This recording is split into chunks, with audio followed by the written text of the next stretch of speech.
Hey guys, Spirit of the Law here. I dug up my old unit strengths and weaknesses reference chart, and I thought for a fun nostalgia trip we could look through it and correct it for today's meta to see how much things have changed. If you bought the CD version of Age of Kings or Age of Conquerors, you've probably seen it before, and maybe even have your own copy lying around so you can follow along from home. Keep in mind this was made for Age of Kings, so it's before they added a ton of units and techs in later expansions. For example, there were no Eagle Warriors, Hussars, Halberdiers, Bloodlines, Thumbring, or even unique technologies yet.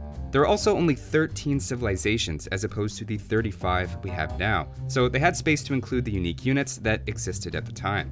Even if you know the basic counters, at least it's interesting to look back at which units were intended to counter each other, and how that differs from the conventional wisdom in 2020.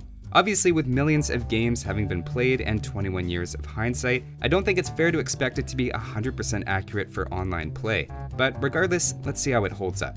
They have it broken down into different categories, so I'll go through them one by one, giving my thoughts, starting with the archers. First off, they group all of the crossbow line, longbowmen, and chukanu together, which I suppose is okay, and we'll just think of it as the foot archer group. It says to counter them with skirmishers, knights, mangonels, Woad raiders, and Huskarls, while not to counter with barracks units, cavalry archers, monks, Teutonic Knights, and war elephants. First of all, you have to add Eagle Warriors. I know they weren't in the game yet, so it's not the fault of whoever made this, but they do have to be in there these days. Also, I'd take out Woad raiders. They're not a terrible choice, but they're not on the same level as the other counters mentioned here. I'd also add in rams, just because they can absorb so many archer shots, you cut the archer's damage output to almost nothing with just a few rams in front of your own ranged units. Knights are also a bit questionable here. I think in small numbers that's fair, but once you get enough crossbows, and we're also throwing longbowmen and chukanu in here, you can start to take out knights pretty easily with a bit of micro. I'd also take war elephants out of the right column. War elephants would be a bit of an odd counter to archers on their own, but certainly there were better unique units even in Age of Kings that could have been listed here. Any of throwing axemen, Mameluke, samurai, or janissary would be worse in my opinion than the war elephant. I know it already sounds like I'll be tearing this apart, but this is the one I have the most suggestions for, and after this I agree with probably 75% of what they list. Moving on to skirmishers, they say to counter with barracks units, so champions or pikes, as well as mangonels. They say not to counter with archers, monks, or cavalry archers. I mostly agree with that. Skirmishers have a lot of pierce armor, so basically you want something that does melee damage. I think you also have to include knights and or light cavalry in the left column though. Knights in particular can completely destroy skirmishers, and it's one of the reasons you don't overcommit to skirmishers in feudal age, because if they hit castle age first, your whole army is lost to 2 or 3 knights. Saying barracks units here is also a bit sketchy. Swordsmen are a good counter for sure, but in Age of Conquerors, skirmishers got a +3 bonus against spears, which they still have, so they should probably go in the right column now.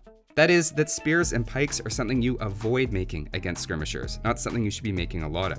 Next up, for cavalry archers, they say to counter with archers, skirmishers, and light cavalry, while not swordsmen, monks, Teutonic Knights, war elephants, or siege weapons in the case of Mangadai. Of course, Mangadai have a bonus against siege units of +3 or +4 depending on if they're elite. Again, I mostly agree with this one and find it especially interesting they don't put pikemen in either column, since that one really depends on if the cavalry archer is using hit and run effectively. That said, I think they should add mangonels under the left column. With Mangadai and their bonus damage, it's a bit tougher call, and I know that cavalry archers can pretty easily dance around mangonel shots.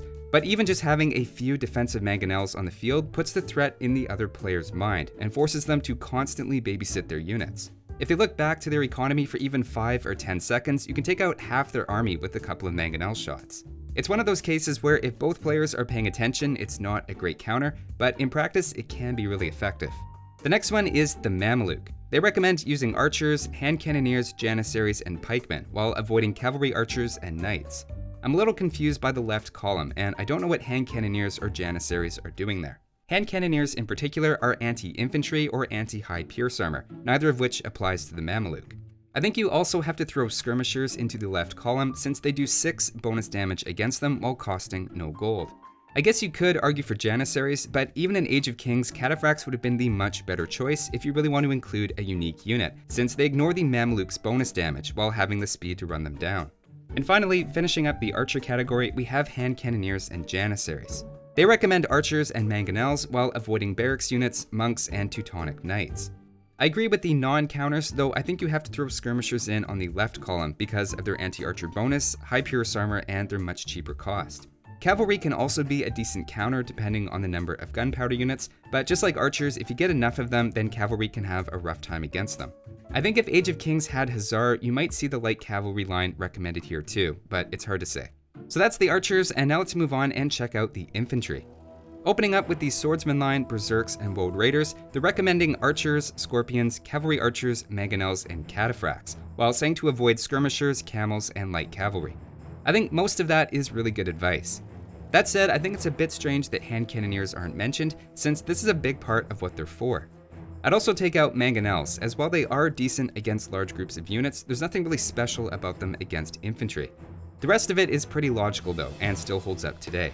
Next, for Teutonic Knights, I 100% agree you should counter with archers, scorpions, cavalry archers, Mangonels, and monks, while avoiding swordsmen, skirmishers, and stable units.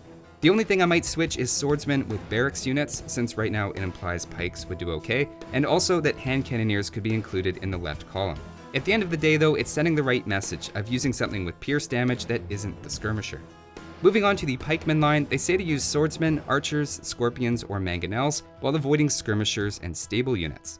First of all, I don't think mangonels should be here. It's fine if they're part of a mix of units, but as a main counter to pikemen, that doesn't make a lot of sense to me. Also, again, skirmishers were buffed against spear units in Age of Conquerors, so these days they're actually in the left column rather than the right. If skirmishers were actually countered by halberdiers, then that's the only unit you'd ever see in trash fights. To finish off infantry, we have 3 unique units. Against throwing axemen, they say to use archers and not barracks units or skirmishers. First of all, I think it's awesome advice they include skirmishers on this list.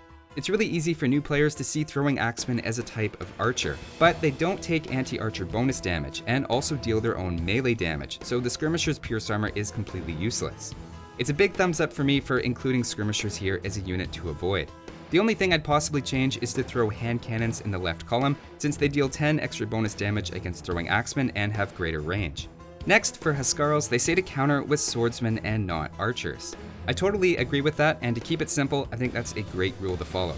Things are flipped around for the samurai, where they say to use archers and not infantry, or in their case, unique units. Of course, they have a bonus against unique units, though I still think ranged unique units can work just fine. For the most part though, I agree with that list, and again, you could put hand cannoneers in the left column if you really wanted to. It's interesting to see how different hand cannoneers have played out than the person who made this chart seemed to expect. To suggest hand cannons as a counter to Mamelukes and not samurai or champions is very different from how they're used now. Moving on though, the next category is siege. Starting with scorpions, they recommend countering with stable units and Woad Raiders, while not using barracks units, archers, or monks. To me, the biggest counter is actually missing here, which is the Mangonel and Onager line. In fact, I think Onagers are mostly the unit that keeps mass scorpion in check. I'm a little confused by the inclusion of Woad Raiders here, as they were slower and had even less pierce armor in Age of Kings. So if anything, they were worse back then, and I still don't think of them as a great counter to scorpions. Maybe Woad Raiders were intended to have an anti-siege bonus or something, as they get recommended against basically all siege units, which on the face of it is kind of confusing to me. I think if you take them out and substitute in Mangonels, then you have a good list. Next up, we have the Rams. As you'd expect, basically anything that does melee damage is good, and anything that does pierce damage is bad. They're the siege unit where listing Woad Raider would make the most sense, and yet it's the one they don't include them on, which I think is kind of funny. Throwing axemen or Mamelukes would also be a nice inclusion here, since a new player might not expect any ranged units to work well against Rams. Also, excluding Chukunu from the archers and Mangadai from the cavalry archers here would have been a nice touch, as this is one of the big ways they differentiate themselves from their generic counterparts. Next up, for Mangonels, they suggest stable units, again Woad Raiders for some reason, and not barracks units or archers. I still don't understand the special love for Woad Raiders, and instead in the left column I'd put Bombard cannons and monks. Now admittedly, monks are a bit civilization dependent since you need redemption and block printing, but a couple of monks converting onagers in the middle of your enemy's army can be absolutely devastating. For non-redemption civilizations though, obviously that's not going to work, so maybe that's why they're not included. Switching now to the Bombard cannon, they say to use stable units and, again, Woad Raiders, and not barracks units, archers, skirmishers, or monks. The main thing for me here is I don't see why barracks units aren't good against Bombard cannons. To put it another way, if someone's going mass champion, I would never go with mass Bombard cannon to counter that. Bombards do a bit of area damage, but really any melee unit that can get close is going to take them out pretty easily. And finally, to finish up siege, we have the Trebuchet. They recommend swordsmen, stable units, Mangonels, Woad raiders of course, and not to use archers or skirmishers. I actually think that list makes a lot of sense, and basically you want to avoid pierce damage in general because of their armor. I'd also consider throwing Bombard cannons in as a counter, though admittedly that can be a little dangerous against Trebuchets. There's sort of a weird relationship between Onagers, Bombard cannons, and Trebuchets of which ones counter the other. There's a lot of micro, mobility, and range differences interacting, as well as how good everyone's micro is and how much attention they're paying. I can see why they didn't want to get into it and commit one way or the other, but it's a couple of units that you could possibly include here. So that's it for Siege, and now let's move on and take a look at ships. Here you're really going to see the water triangle that was intended between galleys, fireships, and demo ships. To start off with galleys and longboats, they say to use fireships and bombard cannons, while avoiding demo ships and cannon galleons. I have no idea what bombard cannons are doing here, it's just so random. If your first thought when you see enemy galleons is, I need to mass bombard cannons and fire at them from the shore, I'm just going to stop you right there. That's not a great plan. Other than that, I generally agree with the recommendations though.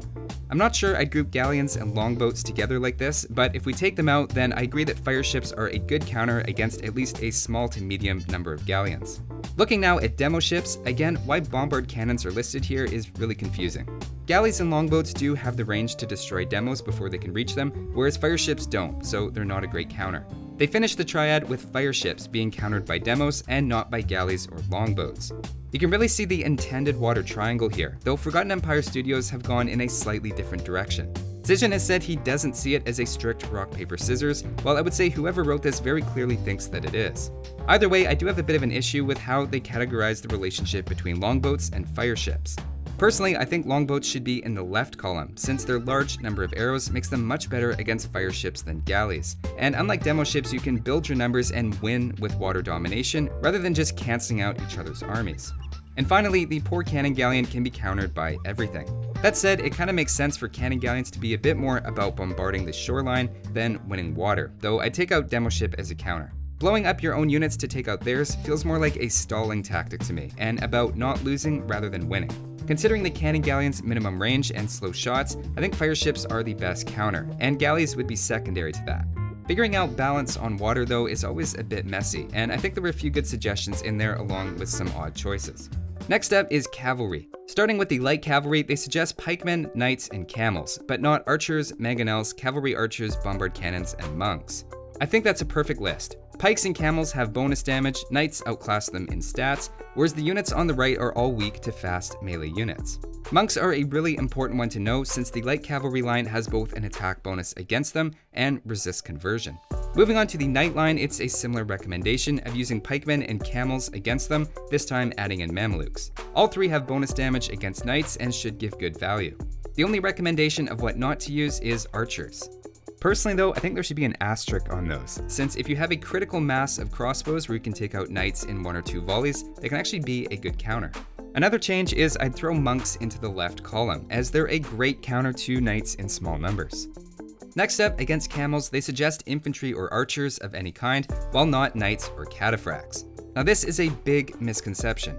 Elite Cataphracts negate all but 2 of the heavy camel's anti-cavalry bonus damage, and in Castle Age they negate all of it. If you take them out, then I think it's a reasonable list. And speaking of the Cataphract, they suggest using knights and camels while avoiding swordsmen and archers. Back in Age of Kings, halberdiers didn't exist, and pikemen had almost 3/4 of their bonus damage negated, so it makes sense they weren't included. These days though, halberdiers can give good value as a counter. Like I said, camels should also be taken out as they're not going to be as effective as you think they are. Now for archers, that's a bit of a tough one, as a disadvantage of cataphracts is they have 2 less pierce armor and less HP than paladins, so they're more susceptible to archers. I'd put in archers but with an asterisk as a good counter, since if you have a sufficiently large number, it's one of the better choices.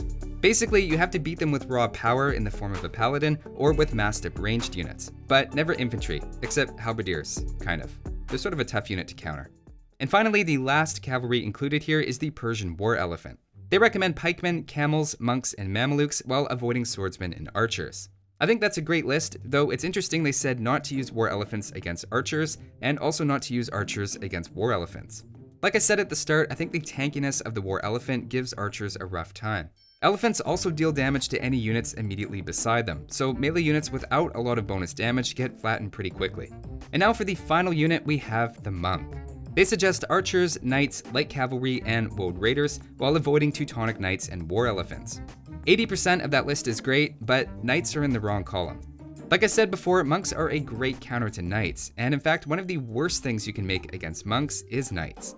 Let's also throw eagle warriors into the left column as well, since they resist conversion and are a great choice for the American civilizations. I didn't want to go through the list and add slingers and janitours and all that throughout, but eagle warriors deserve a mention here. So that's the Age of Kings unit strengths and weaknesses chart. I know it looks like I completely destroyed it, but it's not as bad as I made it look. There may be 5 or 6 big mistakes, and a couple of those were because a unit has changed since the time they wrote it. It was certainly interesting to see how the modern perception of some of the units has changed, and in some cases even now the reverse of how they were intended, like monks and knights or skirmishers and pikemen. Counters can also be a bit situational as well, and lists like this are meant for new players to help them start the campaigns rather than reach the top 10% ELO rating. I'm sure the chart has helped a lot of people over the last 21 years. But that's all for this one. Thanks for watching, guys, and I'll see you next time.